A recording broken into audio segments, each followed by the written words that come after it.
Salut à toutes et à tous, bienvenue sur ma chaîne Code en Java, le repère des passionnés de code et de pixels bien alignés. Dans cette vidéo, nous allons implémenter une nouvelle stratégie d'encodage que je vais appeler ASCII Printable Encoding. Donc le but c'est d'afficher, d'utiliser des caractères imprimables. Donc permettre à notre moteur de chiffrement d'utiliser uniquement, comme je viens de le dire, les caractères ASCII imprimables, c'est-à-dire ceux qui sont compris entre 32 et 126. Bon, imprimable non accentué.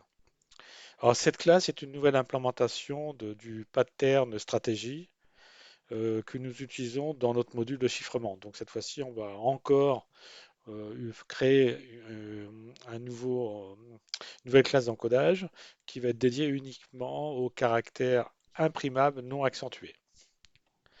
Donc, je vais commencer à lancer. Ah, au fait, j'avais fait quelques petites erreurs de frappe, là je viens de les corriger. J'avais écrit prévisibilité, mais c'est prêt. Je crois que j'avais oublié un S et un E ici. Bon, donc vous m'excusez s'il y a quelques erreurs de frappe au clavier quand je suis en train de saisir, parce que je ne regarde pas toujours ce que j'écris. Donc, nous allons créer donc une nouvelle stratégie d'encodage. Donc, je vais l'appeler ASCII Printable Encoding. Elle implémente aussi Encoding Strategy. OK. Et, et je vais la mettre finale aussi.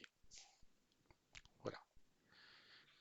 Je vais rajouter tout de suite mon constructeur. Donc, c'est pas une obligation de mettre le constructeur parce que si je ne le définis pas, il existe quand même un constructeur par défaut, mais j'aime bien le définir. Mais c'est pas une obligation, hein. Ça ne plantera pas le dispositif. Mais je préfère l'écrire. Euh, Public. Voilà. Voilà. Donc, ce que je vais faire, je vais peut-être faire un petit rappel sur le pattern. Ça fait pas trop de mal. Donc, on va rappeler le rôle du pattern stratégie. Donc, au niveau fonctionnement, on avait fait encoding stratégie. Voilà. Et dans encoding stratégie, qu'est-ce que l'on avait? Donc, on peut dire, je vais mettre un petit trait, pourquoi pas. Euh,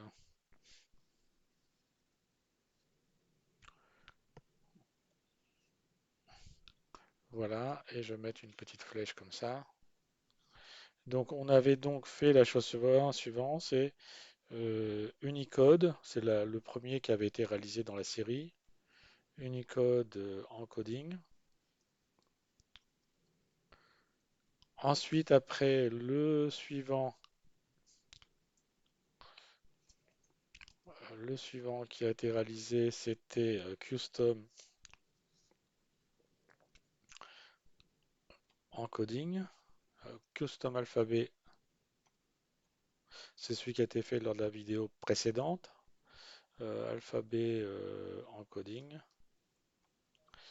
Voilà. Et donc là, maintenant, on est en train de travailler sur celle-ci.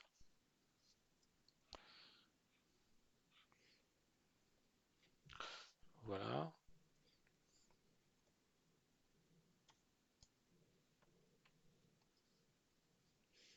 Voilà. Alors, qu'est-ce que l'on peut dire? On peut dire que grâce au pattern stratégie, qu'est-ce que l'on a? On a le chiffrement est indépendant, est indépendant du type d'encodage, puisque nos encodages, les voici. Ensuite, après, on peut changer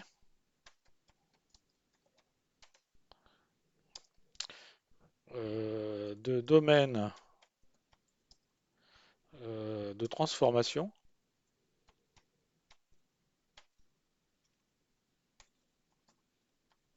Je vais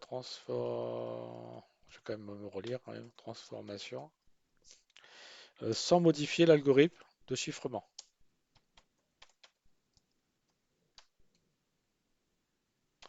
Donc ça, c'est important.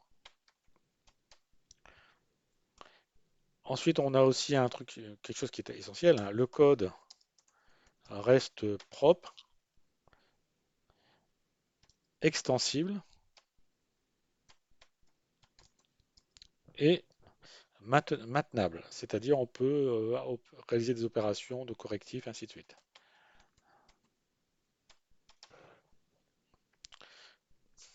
Donc, la classe qu'on est en train de mettre en œuvre ici, on peut dire, est donc une nouvelle stratégie interchangeable.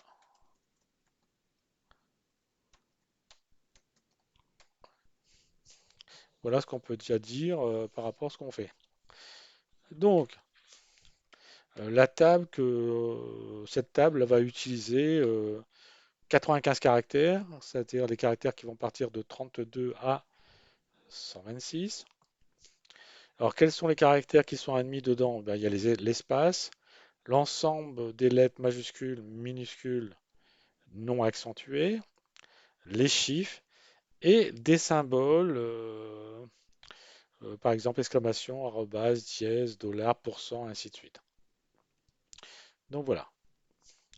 Donc l'ensemble de ces caractères est largement suffisant si par exemple je veux chiffrer un mot de passe ou si je veux chiffrer par exemple un identifiant ou le nom de mes fichiers de contact que je vais mettre en œuvre. Donc ça sera largement suffisant.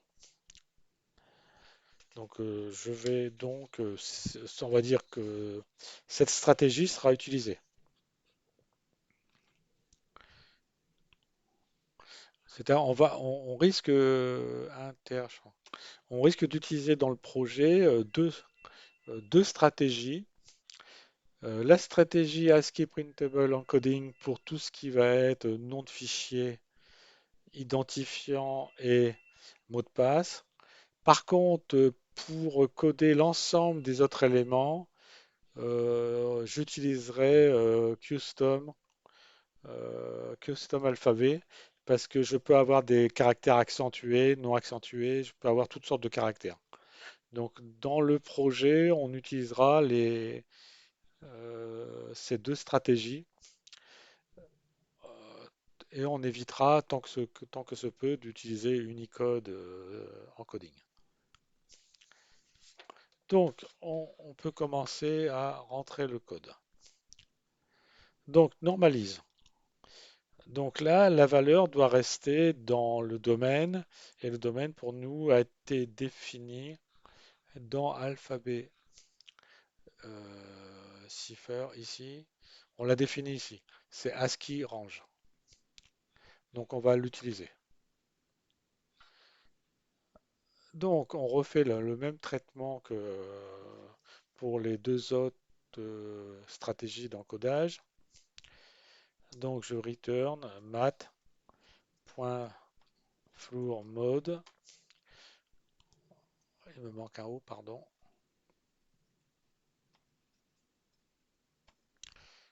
Mode. Et je veux lui passer value.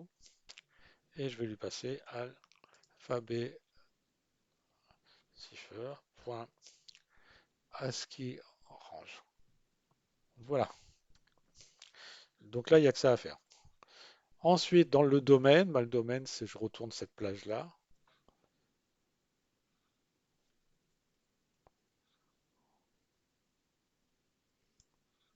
Voilà. Donc là, en faisant ceci normalise, on va garantir la chose suivante. euh, que l'ensemble des caractères qu'on va utiliser, compris dans le domaine entre 0 et 95.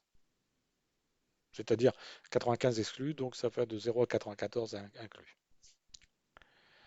Voilà. Domain size, ben là on récupère la taille, cette taille-là, qui va nous permettre de faire le calcul en utilisant les modulos pour le chiffrement. Donc là ici on a 95 caractères.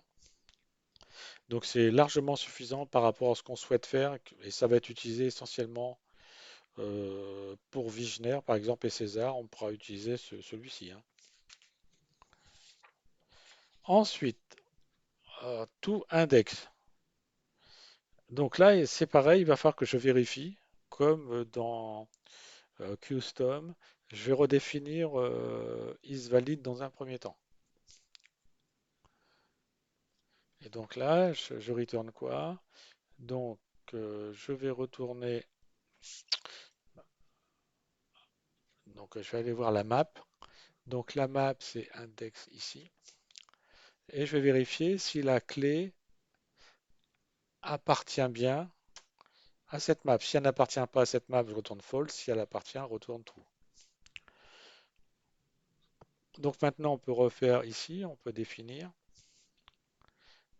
On va dire if n'appartient pas is un caractère valide.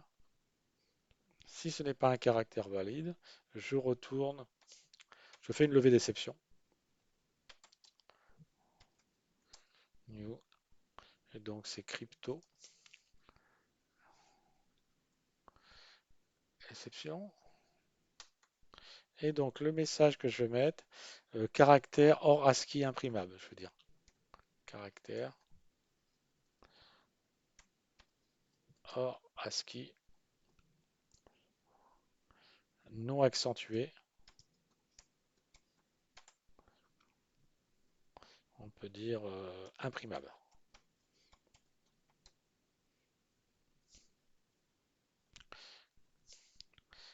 Voilà ce que je mets comme message pour informer l'utilisateur. C'est-à-dire le développeur qui va travailler, il peut rencontrer, s'il ne fait pas attention, il pourra avoir cette erreur-là. Et si c'est bon, s'il n'y a pas de problème, ben, ce que je peux faire, donc je fais appel à alpha receiver, point char index. Donc moi, ce que j'ai besoin, c'est ça, point get c. Voilà, donc je récupère l'index associé à ce caractère. Voilà, il n'y a pas de souci. Le fait d'utiliser cette map, je rappelle, nous sommes à temps constant et on est sûr et certain que le caractère que je vais utiliser me retourne bien un index. Donc, et ça reste cohérent par rapport aux deux autres stratégies qui ont été mises en place. Et si vraiment un caractère n'existe pas, ben, il y a une levée euh, carac- caractère hors ASCII. Et donc là, il n'existera pas d'erreur silencieuse, c'est-à-dire s'il y a le moindre souci, ça, on le sait. Parce qu'il pourrait y avoir des erreurs qui sont silencieuses, on ne les voit pas et qui entraîneraient un produit ou une classe qui n'est pas du tout robuste, hein. Donc là, on est sûr et certain. Ensuite, la méthode touchard. Ben, c'est pareil, je vais récupérer la valeur de l'index ici. Il faut que je vérifie qu'elle appartient bien au domaine. Donc pour cela, ben, je vais le normaliser.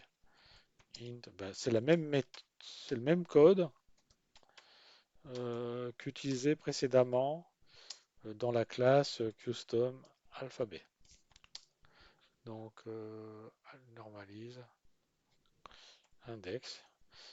Et ensuite, après, donc là, on peut faire un truc assez rapide. Je peux récupérer l'index. Donc là, je récupère l'index. Et à cet index, je peux l'augmenter de 32. Puisque l'index, quand c'est 0, ça correspond à 32.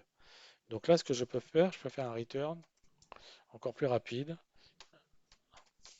Char. qu'est-ce que je retourne? Je vais retourner euh, normalised plus alphabet cipher. Ah mince.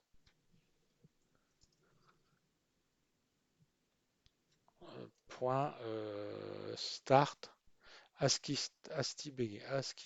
Je prends ça.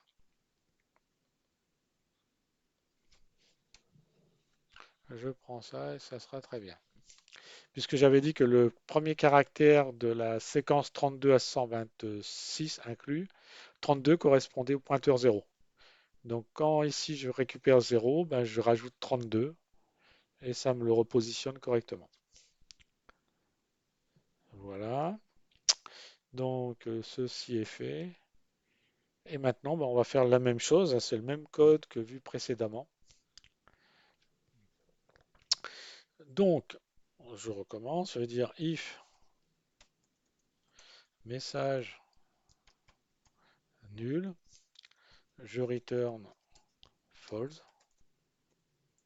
Et ensuite, je vais parcourir chaque caractère du message en partant du premier caractère qui est d'indice 0. I message.length. Voilà. I plus plus. Voilà. Et on va dire la chose suivante, if not is un caractère valide. Ah, mais peut-être qu'avant, je dois récupérer le caractère.